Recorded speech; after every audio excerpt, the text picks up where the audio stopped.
अस्सलाम वालेकुम। मैंने ये स्टोरी 7 शहजादियों पर बनाई है जो कि बहुत ज़्यादा अच्छी है। और नेक्स्ट स्टोरी का टॉपिक कौन सा होना चाहिए? रिवरेंट की हसीन और जमील सरजमीन जो बहुत ज्यादा खूबसूरत थी, जिस पर बादशाह एडवर्ड और मलिका मिला राज करते थे। उनकी 7 खूबसूरत शहजादियां थीं।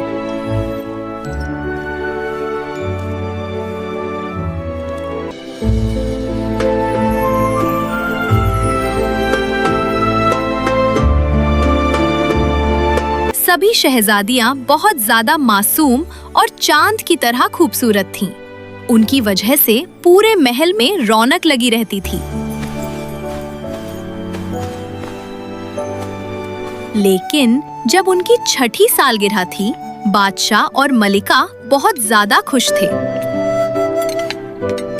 तभी 7 के इलाके की जादूगरनी मॉर्गाना महल आई और उसने बादशाह को बोला, उसकी 7 शहजादियों की शादी मेरे 7 बेटों के साथ होगी। मलिका मिला हंसती हुई बोली, यह तो वक्त बताएगा कि क्या होगा, और जो तुम चाहती हो ऐसा कभी नहीं होगा। तुम सब याद रखना, जब शहजादियां 16 साल की होंगी तो ऐसे ही होगा। बादशाह और मलिका ने मॉर्गाना की बात को नजरअंदाज किया और सब भूल गए। और इस तरह साल बदले, मौसम बदले और वक्त के गुजरने के साथ 7 शहजादियां बड़ी हो गईं।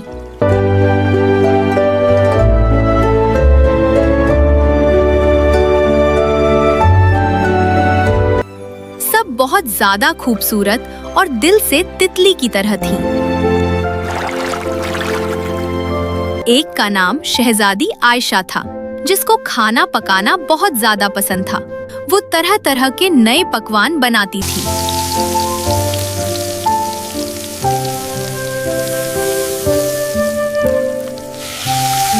ये है शहजादी ज़ैनब, जिसको किताबों से बहुत ज्यादा लगाव था।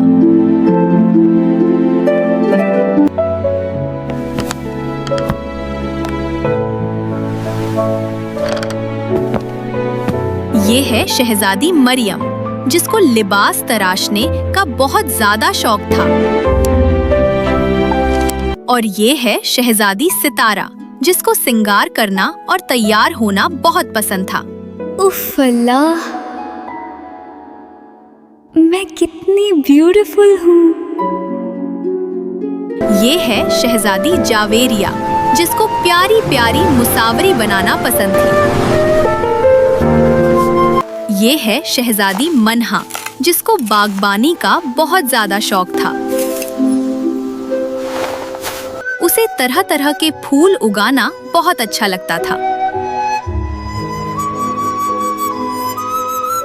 अनाबिया को सितार बजाना बहुत ज्यादा पसंद था।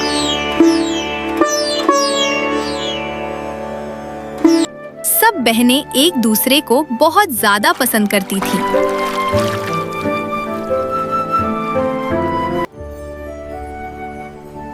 उनकी खुशी देखकर बादशाह और मलिका बहुत ज्यादा खुश होते थे। और साथ में जादूगरनी मॉर्गाना का महल, जो बहुत ज्यादा दूर और दुनिया से छुपा हुआ था, उसमें अब उसके बेटे बड़े हो गए थे, जिनका नाम चेन, झान, वेई, लियोंग, फेंग, योंग और मिंग था।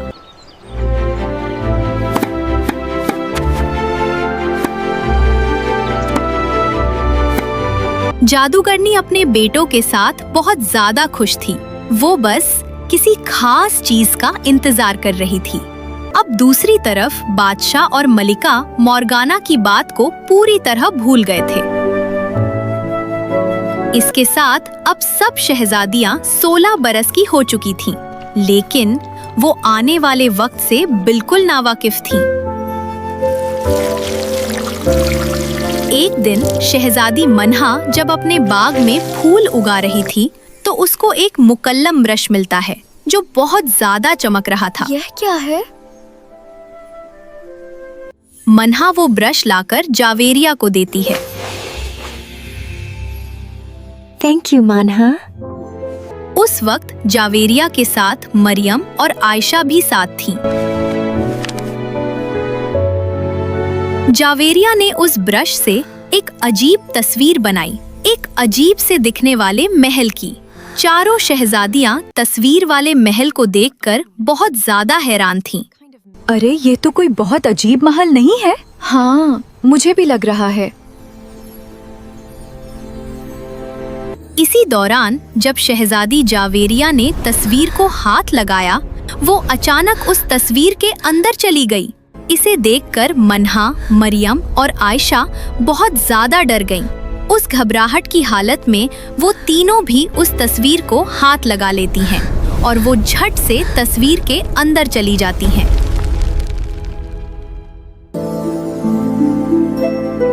चारों शहजादियां तस्वीर के अंदर खुद को एक खूबसूरत कमरे में पाती हैं।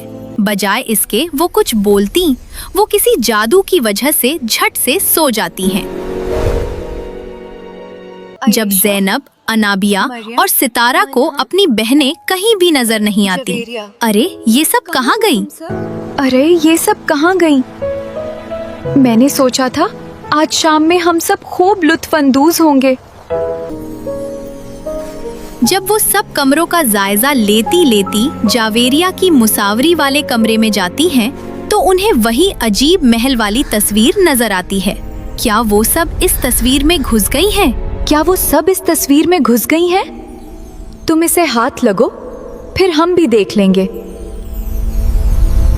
जैसे ही ज़ैनब तस्वीर को हाथ लगाती है, वो भी तस्वीर के अंदर चली जाती है। अनाबिया बोली, चलो फिर मैं भी चलती हूँ। सितारा और अनाबिया भी तस्वीर को हाथ लगाकर उसके अंदर चली जाती हैं। वो तीनों अपनी बहनों को तस्वीर के अंदर सोता पाती हैं।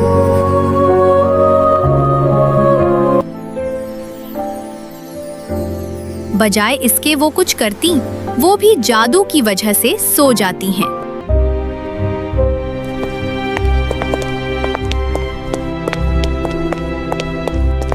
अब जब महल में सुबह होती है, तो शहजादियों को महल में ना पाकर बादशाह और मलिका सकते की हालत में थे। बादशाह फौरन शहजादियों को तलाश करने का हुक्म देता है और उधर अजीब महल में जब उन्हें होश आता है, तो वो 7 खूबसूरत नौजवानों को अपनी तरफ आते देखती हैं। ये थे मोर्गाना के 7 बेटे।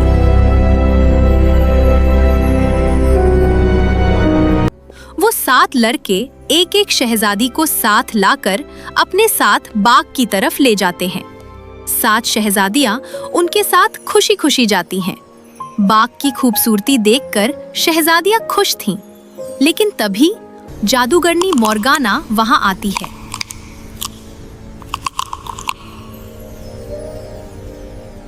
तो उसके बेटे उसे देखकर फौरन से वहां से चले जाते हैं। मोर्गाना बोली, तुम सबको मैं ये मजे के लिए लाई हूँ क्या? तुमसे काम करवाऊंगी, समझ आई?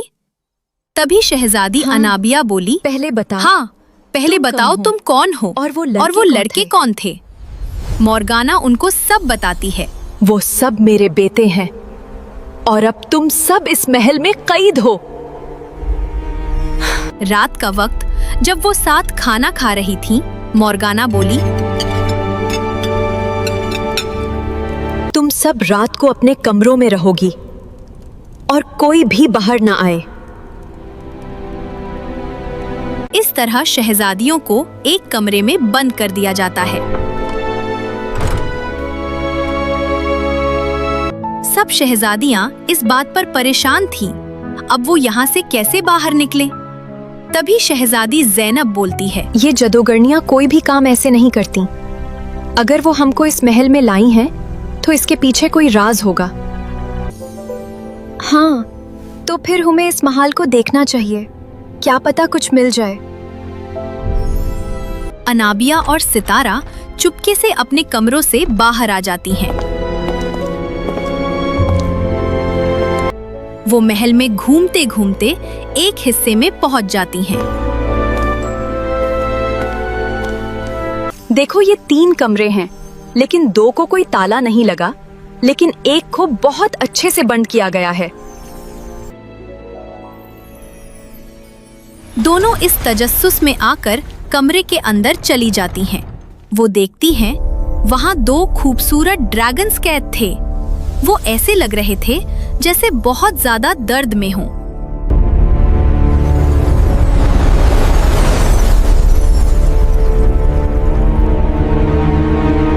शहजादियां उनको रिहा कर देती हैं।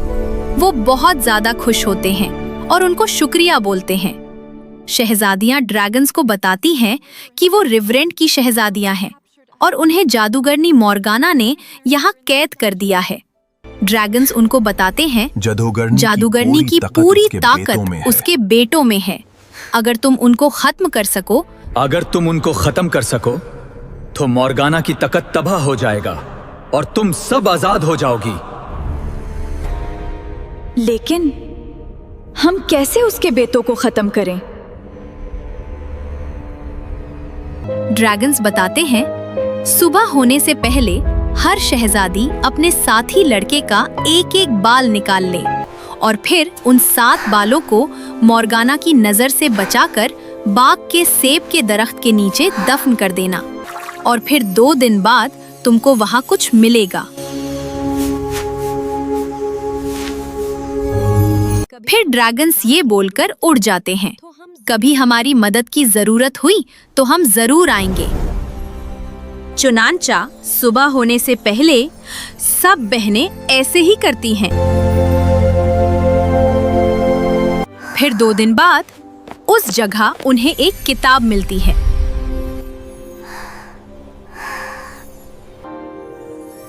शहजादी ज़ैनब ये किताब पढ़ती है। किताब में लिखा था, खारों की चादर, धूल का राज, खुल जा ए मिट्टी, दिखा फूल का ताज।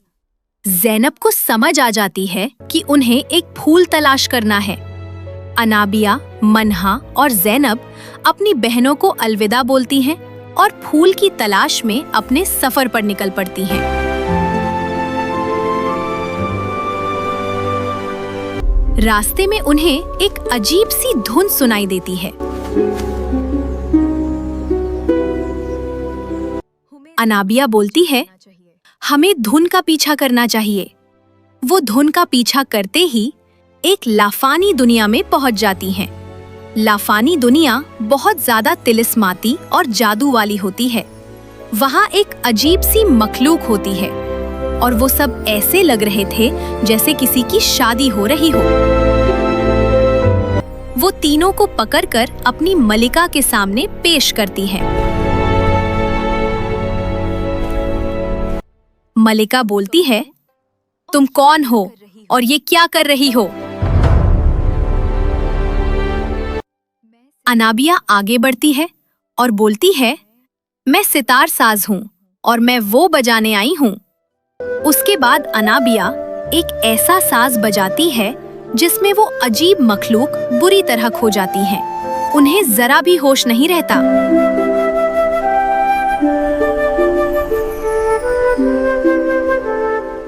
अब तीनों बहनें तेजी के साथ वहां से भागती हैं। अब उनके सामने 2 रास्ते थे, एक जो बहुत ज्यादा खूबसूरत और एक बहुत ज्यादा वीरान।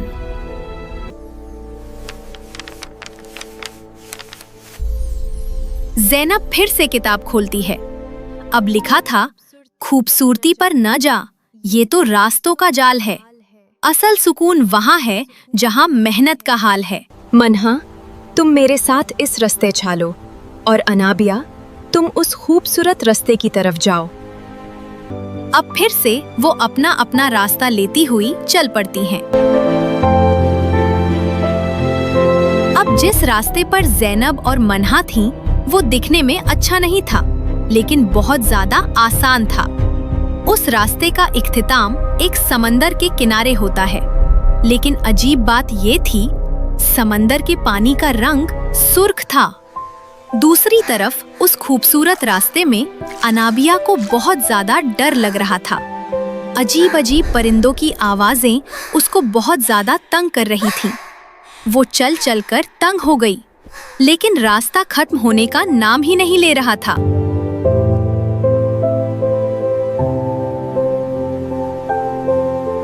दूसरी तरफ जैनब और मन्हा उस खूनी समंदर के किनारे परेशान खड़ी थीं।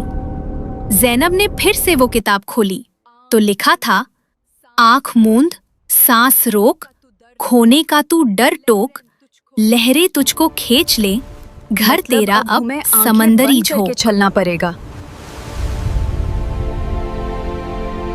अब दोनों आंखें बंद करके सामने की तरफ चल पड़ती हैं। ये क्या?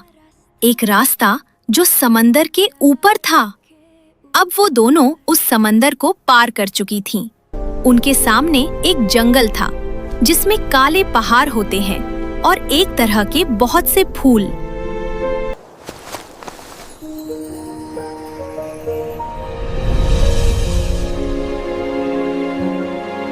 मन्हा बोलती है, हम सब फूलों को जायजा लेकर देखती हैं। जिसमें कांटा होगा वही असली होगा।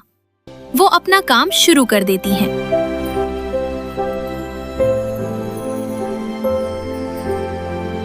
दूसरी तरफ अनाबिया उस रास्ते पर चल चलकर निढाल हो गई थी।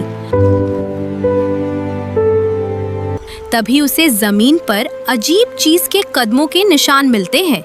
वो उनका पीछा करने लगती है। वो चलते चलते एक खूबसूरत से घर पहुंच जाती है।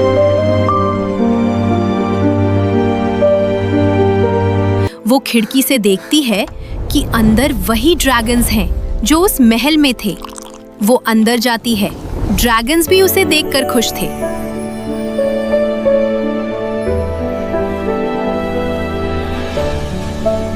वो उन्हें सब कुछ बताती है।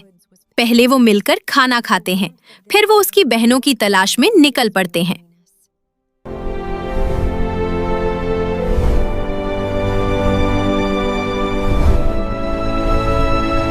अब उधर मन्हा और जैनब फूल को तलाश कर रही थी।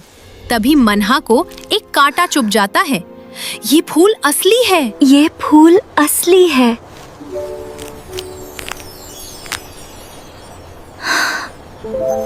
लेकिन जैसे ही वो फूल को तोड़ती है, काले पहाड़ तेज तेज हिलने लगते हैं और जमीन कांपना शुरू करती है। दोनों शहजादियां बहुत तेजी के साथ भागती हैं। तभी अनाबिया उन ड्रैगन्स के साथ आती है और अब तीनों ड्रैगन्स पर बैठी है और बादलों में ड्रैगन्स उड़ जाते हैं। अब उनके पास वो असली फूल था।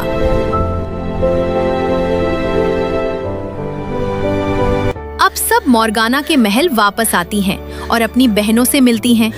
अब सब फैसला करती हैं कि आज रात वो अपने साथी लड़के को इस फूल के पानी को पिलाएंगी और सब बहनें ऐसे ही करती हैं।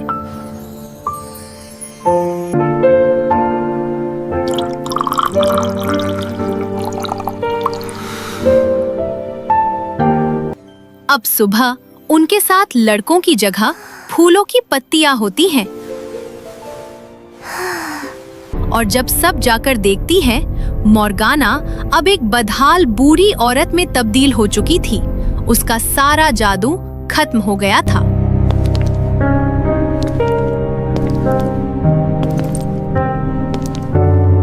इसके बाद वो एक कमरे में जाकर सो जाती हैं।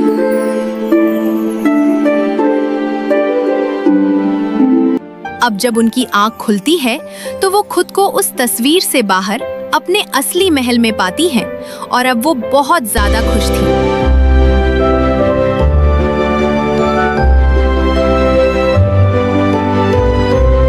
बादशाह एडवर्ड और मलिका मिला अपनी बेटियों से मिलकर बहुत ज्यादा रोते हैं